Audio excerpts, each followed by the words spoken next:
بسم الله الرحمن الرحيم والصلاة والسلام على أشرف المرسلين. Salam alaikum. Bonjour tout le monde. Aujourd'hui, on va voir un exemple de capteur et on va prendre comme titre d'exemple de capteur le microphone. Avant de commencer des définitions et généralités, on va prendre quelques historiques du domaine de capteur côté microphone. Donc, historique, nous avons que Alexandre Graham Bell, né en 1844, décédé en 1922, réalisant en 1876 une capsule électromagnétique utilisable comme microphone et écouteur. Donc, côté téléphonie, bien sûr.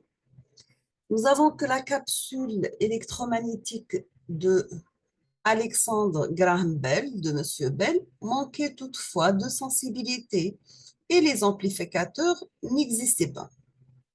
Deuxièmement, nous avons que la qualité était suffisante pour la parole.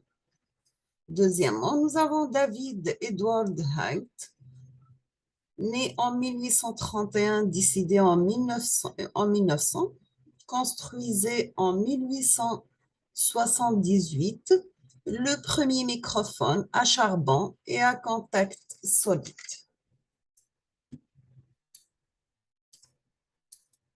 On passe maintenant à des généralités. Nous avons que l'étude des microphones est très complexe car plusieurs aspects peuvent être pris en considération. Nous avons la fonction première d'un microphone est de capter des ondes sonores et de les transformer en un signal électrique appelé signal audio. À ce titre, un microphone, c'est un transducteur d'énergie. Il transforme de l'énergie acoustique en énergie électrique. Deuxièmement, nous avons que le choix d'un microphone dépendant d'un nombre de facteurs assez importants comme, premièrement, la source sonore, suivant à ce que nous avons des instruments, la voix d'un soliste, etc. Deuxièmement, le local de prise de sens, par exemple studio, salle polyvalente, l'extérieur, etc. Ou encore l'emplacement du microphone par rapport à la source. Maintenant, troisièmement, on va passer à une définition électrotechnique. Nous avons que la transformation d'énergie acoustique en énergie électrique et réciproquement, ne s'effectue pas directement. Il y a un passage par un stade intermédiaire, celui où l'énergie mécanique est emmagasinée par un solide qui se mue ou qui est déformé.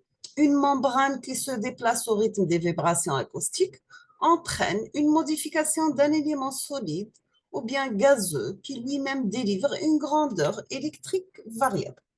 Donc, quand vous voyez dans ce chemin, nous avons toujours l'entrée, c'est une énergie acoustique pour arriver à la fin, comme sortie, une énergie électrique. Donc, vous trouvez ici des ondes sonores à l'entrée qui passent à travers un diaphagramme pour avoir à la fin un signal audio. Maintenant, pour le transducteur à charbon. Le fonctionnement repose sur les contacts imparfaits des molécules de charbon entre elles. Leurs granules de charbon remplissent un volume fermé par la membrane. Nous avons que le déplacement de celui-ci entraîne une variation de résistance qui est transmise par le transformateur. C'est le plus vieux système de microphone inventé par M. Hobbs et a été utilisé partout dans tous les appareils téléphoniques. Donc, vous trouvez ici actuellement les microphones iLect les ont remplacés. Voici l'ancien schéma, bien sûr. On passe maintenant au transducteur électromagnétique. Voici le microphone à ruban cette fois-ci, ce n'est pas à charbon. Nous avons qu'un ruban métallique ou bien alliage conducteur se déplace au milieu d'un champ magnétique, ce qui modifie le circuit magnétique et par conséquent le courant circulant dans le circuit. Bien sûr, ce microphone offre une haute qualité, ce qui lui a valu une grande utilisation en studio. Il est surtout sensible au choc et au vent. Maintenant, troisième type, ce sont toujours avec les transducteurs électromagnétiques, les microphones à bobine mobile. Nous avons que la membrane est solidaire d'une bobine mobile qui se déplace dans l'entrefer d'un aimant permanent puissant. La loi de Faraday stipule que tout déplacement d'une bobine dans un champ magnétique engendre une force électromotrice à ses bornes, proportionnelle bien sûr à son déplacement. C'est le fonctionnement inverse d'un haut-parleur. Bien sûr, ces microphones sont assez peu fragiles et d'excellente qualité pour un prix abordable et en fait les microphones les plus répandus.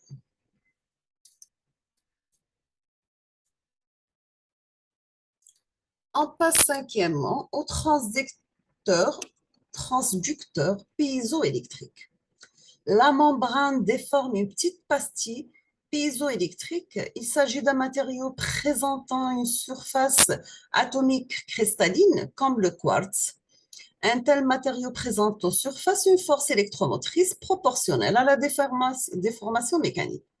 Toujours, nous avons que la métallisation des surfaces permet de récupérer cette tension. Bien sûr, les microphones présentaient de bonnes caractéristiques dans une tension élevée. Toutefois, leur haute impédance obligeait les câbles courts et enfin le cristal piezoélectrique veillait mal. Bien sûr, ces microphones sont très peu répandus.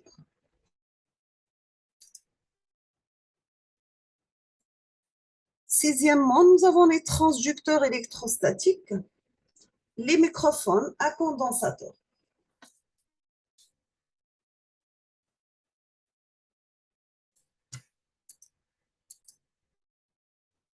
Pour les microphones à condensateur, nous avons que la capsule est constituée d'un condensateur variable. Dans une des armatures, c'est une membrane mobile d'un poids négligeable, tendue très peu d'une armature fixe. Le déplacement de la membrane entraîne une variation de capacité qui est traduite par une variation de tension aux bornes de la résistance de charge. Bien sûr, d'une qualité exceptionnelle, ces microphones